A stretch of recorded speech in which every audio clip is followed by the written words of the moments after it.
ठीक है, तो ये बताइएगा सर कि अब यहाँ पर जो है वो जिस तरह से आप चेक कर रहे होते हैं इन सब चीज़ों को, जी। उस तरह से जब ट्रेन यहाँ से रवाना हो रही होती है, जब रवाना होती है तो उस वक्त कितना टीम का स्टाफ जो है वो इसके साथ होता है और वो किस तरह से पूरे रास्ते मेंटेन कर रहा होता है इसको?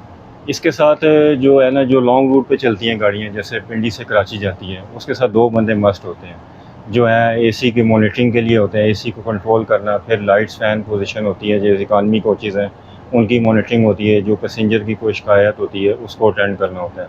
और शॉर्ट रूट पे हमारा एक बंदा लाजमी होता है, एसी अटेंडेंट कहलाता है उसे, जो है वो सारी रैक की पोजीशन उसके पास होती है। कोई भी मसला हो, उसने यूनिफॉर्म भी पहना होता है, एसी अटेंडेंट होता है, गार्ड के साथ राब्ते में होते हैं, तो वो पूरा रैक मॉनिटर करते हैं। ठीक है। अच्छा सर, मुबीन भाई बता रहे थे और ताहिर भी बता रहे थे कि जब ट्रेन यहाँ पर आके खड़ी होती है तो उसमें ज़्यादातर जो है वो प्रॉब्लम्स आ रहे होते हैं, वो कुछ वॉशरूम्स होते हैं उनकी हालत ख़राब होती है, सीटें जो है वो फटी हुई होती हैं, गंदगी का ख्याल नहीं रखते। तो इलेक्ट्रिकली जो इक्विपमेंट्स होते हैं इनमें किस किस्म की आप लोगों को कंप्लेंट जो है वो मिल रही होती हैं और उसमें मुसाफिर को किन चीज़ों का ख्याल रखना ज़रूरी है?